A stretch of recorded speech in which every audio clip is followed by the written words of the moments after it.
Hello students, welcome to गणित learning. आज की इस वीडियो में हम लोग पढ़ेंगे एंगल बाइसेक्टर थ्योरम, जिसको हिंदी में क्या बोलते हैं, कोण समद्विभाजक प्रमेय। तो इस थ्योरम को, इस प्रमेय को पढ़ने से पहले आप लोग थेल्स प्रमेय और थेल्स प्रमेय का विलोम, जो कि पहले वीडियोस बन चुका है उस पर, वो आप लोग पहले देख लीजिए, क्योंकि उसका कुछ रिजल्ट, उसका कुछ कॉन्सेप्ट इस थ्योरम में यूज होगा। और ये भी theorem board point of view से भी और इस चैप्टर को समझने के लिए भी बहुत ही ज़्यादा इम्पोर्टेंट। इस थ्योरम को समझने से पहले हम समझेंगे कि एंगल बाइसेक्टर होता क्या है, मतलब कि कोण समद्विभाजक हम लोग कहते किसको है। ठीक है, तो मान के चलिए, देखिए यहाँ पे हम इस तरीके से एक एक बना लिए। ठीक, तो ये क्या है, यहाँ पे जो एंगल है, ठीक है, यहाँ पे जो कोण है, ये कोण को हम मान लेते हैं कि एक्स कोण है। ठीक है, एक्स डिग्री का कोई भी कोण है। तो यहाँ पे जब क्या होगा कि इस पॉइंट से लेके इस तरीके से इसको कोई बांट रहा है, मतलब इस तरीके से हम बीच से बांट रहे हैं, तो यहाँ भी एक कोण बनेगा। ठीक है, इसका नाम हम ए ले लेते हैं अगर, और यहाँ भी एक कोण बनेगा, तो ये भी कोण अगर ए है तो ये भी कोण ए होगा, मतलब कि दोनों कोण यहाँ पे सेम होगा। ठीक है, ये चीज़ बोल रहा है यहाँ पे, दोनों कोण क्या होगा, सेम होगा, मतलब कि बराबर होगा। अगर 30 डिग्री का ये बनेगा तो 30 डिग्री का ये भी बनेगा। ठीक है, और इसको हम लोग क्या बोलते हैं, इसको हम लोग बोलते हैं समद्विभाजक। समद्विभाजक, और इसको इंग्लिश में क्या बोला जाता है आपका, बाइसेक्टर। बाइसेक्टर ये क्या कर रहा है कि इस कोण को बीच से डिवाइड कर रहा है बराबर भागों में, मतलब कि अगर ये 60 डिग्री का है तो 30 डिग्री इधर और 30 डिग्री इधर, इस तरीके से हो रहा है। तो इसी को हम लोग क्या बोलेंगे, समद्विभाजक, मतलब बाइसेक्टर बोलेंगे। तो इसी का आज हम लोग थ्योरम देखेंगे कि एंगल बाइसेक्टर थ्योरम कह क्या रहा है। ठीक है, तो यहाँ पे जो लिखा हुआ है इस तरीके से भाषा में, इसको हम लोग मैथमेटिकली समझने का कोशिश करते हैं। तो सबसे पहले देख लीजिए यहाँ पे क्या दिया हुआ, एक त्रिभुज बनाया है जो कि ABC है, जिसमें क्या कर रहा है कि A से D तक आने में ये पॉइंट, ये क्या हो रहा है, एक कोण बन रहा है। मान के चलिए कोण एक ले लेते हैं इसको, और यहाँ पे भी एक कोण बन रहा है, इसको हम दो कोण लेते हैं।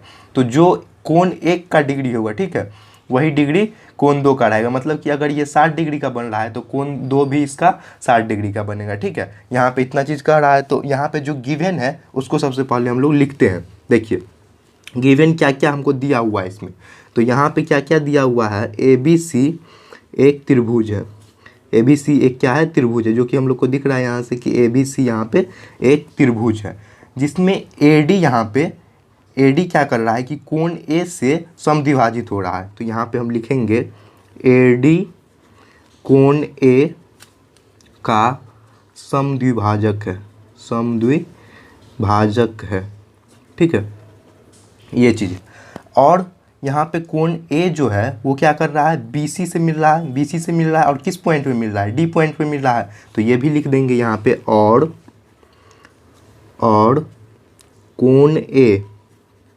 कोण A जो BC से मिल रहा है, BC से किस पॉइंट पे मिल रहा है, D पॉइंट पे, मतलब D बिंदु पर मिलता है, D बिंदु पर मिलता है। ये चीज़ हम लोग को क्या है, इस फिगर से गिवन है, मतलब पता चल रहा है। और अब हम लोग को प्रूफ क्या करना है यहाँ पे, टू प्रूफ क्या चीज़ हम लोग को प्रूफ करना है, इसमें प्रूफ करना है कि B से D तक का, ठीक है, B से D तक का जो वैल्यू होगा वही सेम वैल्यू DC का भी होगा। ठीक है, B से D तक का जो वैल्यू होगा वही सेम DC का होगा, और उसके बराबर क्या होगा, AD का बराबर, और ये AC बट्टे बराबर। कहने का मतलब ये कि ये हो रहा है आपका BD by DC equal to AB by AC। कहीं कहीं आपको इसका अनुपात में लिखा रहेगा, अनुपात कहने का मतलब कि BD अनुपात DC और AB अनुपात AC लिखा रहेगा। ठीक है, तो मतलब दोनों थ्योरम एक ही है, मतलब बट्टा कहने का मतलब भी अनुपात ही होता है। ठीक है, तो ये चीज़ हम लोग को प्रूव करना है। अब यहाँ पे हम लोग कुछ रचना करेंगे, मतलब कि कंस्ट्रक्शन कर रहे हैं, रचना कर रहे हैं। इस सब के जगह आप लोग हिंदी में भी लिख सकते हैं, यहाँ पे हम इंग्लिश में भी लिख दिए हैं। ठीक है, तो हम यहाँ पे कुछ रचना करते हैं, मतलब कुछ कंस्ट्रक्शन करते हैं। तो सबसे पहले क्या करते हैं, हम C पॉइंट को आगे बढ़ाते हैं इस तरीके से। देखिए रचना जब भी हम लोग करते हैं तो क्या करते हैं रचना में, कि जो भी पॉइंट होता है उसको हम लोग डॉटेड पॉइंट से देते हैं। ठीक है, मतलब कि एग्जैक्ट तो हो नहीं रहा है, रचना हम लोग कर रहे हैं, तो इस तरीके से। और B पॉइंट को इस तरीके से बढ़ा देंगे थोड़ा सा। देखिए ये कहीं जाके मिलेगा, मतलब कि इस पॉइंट पे मिल रहा है, तो ये पॉइंट पे मिल रहा है, तो इस पॉइंट का नाम हम लोग क्या दे देंगे, इसका नाम ई दे देते हैं, ठीक है। अब देखिए यहाँ ए से ई हो गया और सी से ई हो गया। तो इसको अब हम लोग समझते हैं। देखिए कंस्ट्रक्शन में हम लोग क्या किए कि ए डी जिसके समांतर क्या चीज़ खींचे हैं, सी ई खींचे हैं, ठीक है। तो यहाँ पे ए डी के समांतर सी ई खींचे हैं और यहाँ पे ई बन रहा है, तो हम लोग लिख देंगे ए डी के समांतर क्या चीज़ है, सी ई है। जो आप लोग को दिख रहा है ना ए डी समांतर सी ई, इसको हटा दीजिए अभी। देखिए ए डी और इसके समांतर क्या है, सी ई है। तो ए डी के समांतर यहाँ पे क्या लिखे हम, सी ई खींचा, सी ई खींचा और बी ए को बढ़ाया, बी ए को बी से ए तक था तो इसको हमने आगे बढ़ाया। क्यों बढ़ाया, क्योंकि हमको ई पॉइंट तक इसको मिलाना था। बी ए को बढ़ाया ई पॉइंट तक, मतलब कि ई बिंदु तक मिलाने के लिए, ई बिंदु तक मिलाने के लिए, ठीक है। ई बिंदु तक मिलाने के लिए हमने यहाँ पे बी पॉइंट को आगे बढ़ाया, ठीक है, बी ए को आगे बढ़ाया इस तरीके से। तो यहाँ पे कंस्ट्रक्शन हो गया। अब इस कंस्ट्रक्शन से हमको प्रूफ करना है, इतना चीज़ हम लोग कर लिए। तो यहाँ पे हम लोग क्या करेंगे, अब प्रूफ करेंगे, ठीक है। अब यहाँ पे क्या कर रहे हैं, हम लोग प्रूफ कर रहे हैं। अब यहाँ से हम लोग प्रूफ करते हैं। देखिए यहाँ पे एक कोण एक हो गया और ये दो हो गया, यहाँ भी तो कुछ कोण बनेगा। तो ये कोण क्या होगा, एंगल 3 मान लेते हैं और ये ऊपर क्या बनेगा, 4 बनेगा, ठीक है। तो यहाँ पे 4 कोण इस तरीके से हो गया। तो सबसे पहले हम अब यहाँ पे लिख लेंगे कौन कौन कैसे कोण बन रहा है। देखिए यहाँ पे क्या है, बी ए और डी, ये त्रिभुज क्या बना रहा है, कोण ए बना रहा है। तो इसको लिख लेंगे यहाँ पे कोण बी ए डी, कोण कितना बना रहा है, एंगल 1 बना रहा है, ठीक है। अब देखिए यहाँ पे क्या बन रहा है, डी ए सी, कोण डी ए सी, ये कितना बना रहा है, एंगल 2 बना रहा है। ये सब तो बताए थे किस तरीके से किया जाता है ना। अब देखिए कोण सी कैसे बना रहा है, ए सी ई, कोण ए सी ई, ये क्या बन रहा है, 3 कोण बना रहा है यहाँ पे। और कोण चौथा कैसे हो जाएगा, सी ई ए क्या बना रहा है, ये चौथा कोण बना रहा है। तो इस तरीके से मेरा यहाँ पे 4 कोण बना रहा है। तो इसका यूज अभी हम लोग करेंगे। देखिए इस तरीके से अब बन रहा है क्योंकि यहाँ पे क्या है, सी ई के समांतर ए डी है, सी ई के समांतर ए डी है, या इसी चीज़ को बोल सकते हैं ए डी के समांतर सी डी है, ठीक है। तो अपने पास अभी क्या सब है, हम लोग के पास है कि देखिए एंगल 2 जो कि बराबर है एंगल 3 से। हम कैसे बोल सकते हैं, एंगल 2 की बराबर है 3 से। ये किस चीज़ से बराबर हो गया, क्योंकि ये इसके अल्टरनेट में है, ठीक है। तो इसको हम लोग क्या बोलेंगे, चूँकि ये एकांतर कोण है, जिसको इंग्लिश में क्या बोलते हैं, अल्टरनेट एंगल। चूँकि ये एकांतर कोण है, 2 से बराबर 3 हो गया, ठीक है। अब देखिए कोण 1 के बराबर कोण 4, कैसे बोल सकते हैं कोण 1 के बराबर कोण 4 है, क्योंकि ये करस्पॉन्डिंग एंगल हो गया। कहने का मतलब कि संगत कोण हो गया, ठीक है। ये क्या हो गया यहाँ से, संगत कोण से ये बराबर हो गया। और एंगल 1 से हम बराबर कर लेंगे एंगल 2 को, एंगल 1 से बराबर एंगल 2 को। ये तो हम शुरू में ही बताए थे कि 1 से बराबर 2 है। क्यों ये दोनों बराबर है, क्योंकि ये एक दूसरे को समद्विभाजित करता है। चूँकि ए डी कोण ए का समद्विभाजक है। समद्विभाजक कहने का मतलब कि इसका बाइसेक्टर है, ठीक है, समद्विभाजक है, बाइसेक्टर है, ठीक है। थोड़ा सा आगे बढ़ा लेते हैं। देखिए ये क्या है, इसका समद्विभाजक है, मतलब बाइसेक्टर है।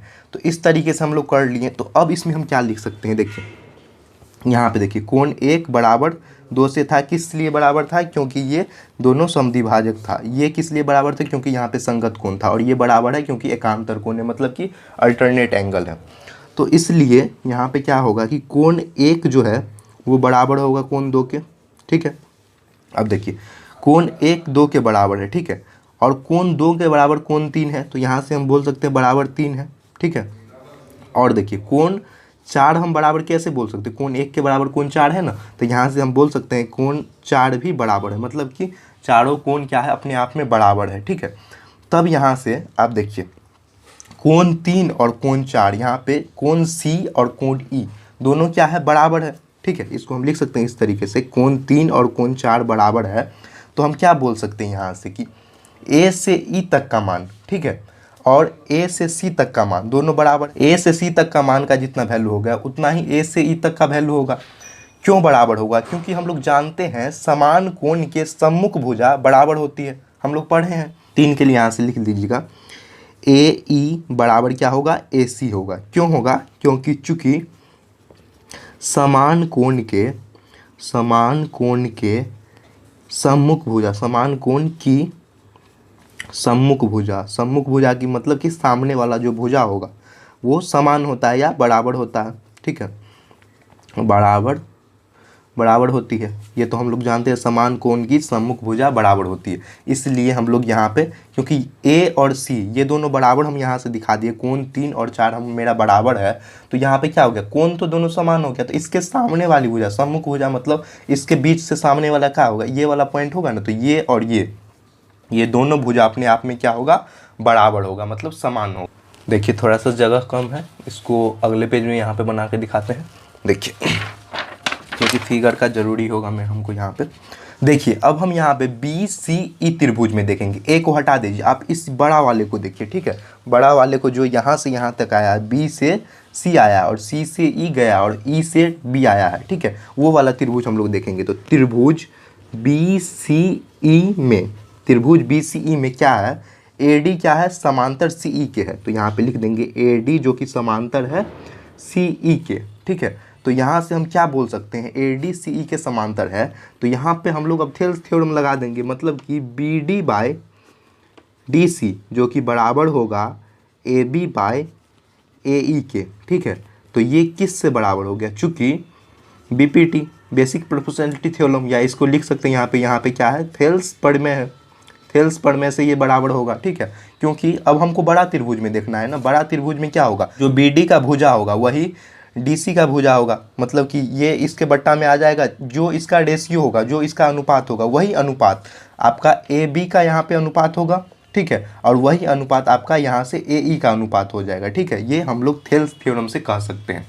अब चूंकि हम लोग दिखा दिए हैं यहाँ पे कि देखिए यहाँ पे क्या दिखाए हम, यहाँ पे देख लीजिए, यहाँ पे क्या दिखा है? ए 3 और 4 का वैल्यू यहाँ पे समान था, मतलब कि ए ई और ए सी का वैल्यू यहाँ पे समान दिखाए हैं। तो हम यहाँ से लिख सकते हैं, ए ई के जगह ए सी लिखे या ए सी के जगह ए ई लिखे, उससे तो कोई दिक्कत नहीं होना चाहिए, ठीक है। तो यहाँ पे हम अब लिख सकते हैं बी डी जो कि बी डी अनुपात बी सी, बी डी अनुपात क्या है? डी सी, जो कि बराबर होगा ए बी अनुपात ए ई के जगह ए सी लिखेंगे तो उससे कोई दिक्कत नहीं है, चूँकि हम यहाँ पे बराबर कर दिए हैं ए ई इक्वल टू ए सी, यहाँ पर दिखा चुके हैं हम ए ई इक्वल टू ए सी है।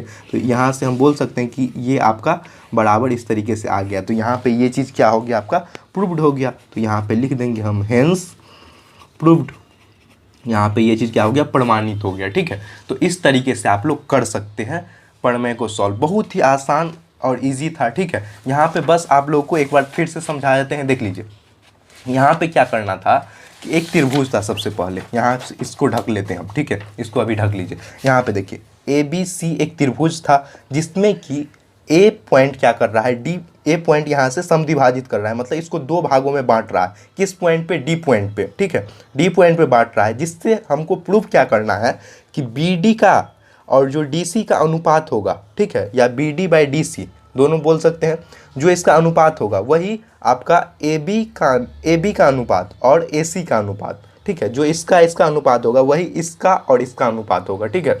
ये चीज़ बोल रहा है। आपका बुक में दिया मिलेगा कि बी डी का अनुपात डी सी और ए बी का अनुपात ए सी, उससे कोई दिक्कत नहीं है, या आप बट्टा में लिखे, उससे कोई दिक्कत नहीं है।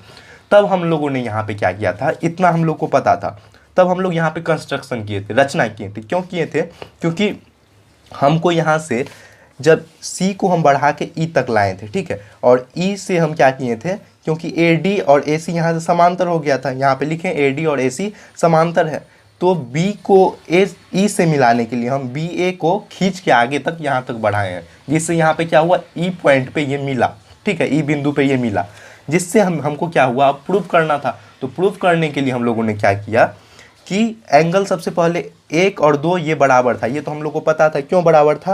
क्योंकि ये दोनों अपने आप में समद्विभाजित करता था, तो हम यहाँ पे सबसे पहले एंगल को अलग अलग करके लिख लिए, मतलब कि कोण बी ए डी जो कि 1 कहलाएगा, कोण डी ए सी जो कि एंगल 2 कहलाएगा, और यहाँ पे देखिए कोण ए सी ई जो कि एंगल 3 कहला गया, और यहाँ पे हम कोण सी ई ए जो कि एंगल 4 हो गया। तो इस चारों एंगल को यहाँ पे पहले लिख लिए हम, और लिखने से मेरा क्या हो गया कि हम यहाँ पे कुछ ये चीज़ जो हम लोग बेसिक जानते थे वो चीज़ हम यहाँ पे लिखे हैं, जो कि हम जैसे जानते थे कि सी ई और ए डी और सी डी यहाँ पे समांतर था, जिससे कि हम लोग क्या चीज़ फाइंड किए कि दो कोण होगा और कोण 3 होगा ये बराबर होगा। क्यों बराबर होगा? क्योंकि ये अल्टरनेट एंगल है, मतलब कि एकांतर कोण है, ठीक है। और कोण 1 और कोण 4 बराबर होगा। ये क्यों बराबर होगा? क्योंकि ये करस्पॉन्डिंग एंगल है, मतलब कि संगत कोण है, तो यहाँ से ये बराबर हो गया। फिर हमने 1 और 2 ये तो बराबर शुरू में बताए थे, क्योंकि AD से ये समद्विभाजित कर रहा है, बाइसेक्टर है इसका, ये समद्विभाजित कर रहा है, तो A का जो होगा ये वाला 1 और ये 2, तो ये दोनों ऑब्वियसली बराबर होगा, मतलब ये दोनों अपने आप में बराबर होगा कि नहीं, ये तो जानते हैं हम लोग।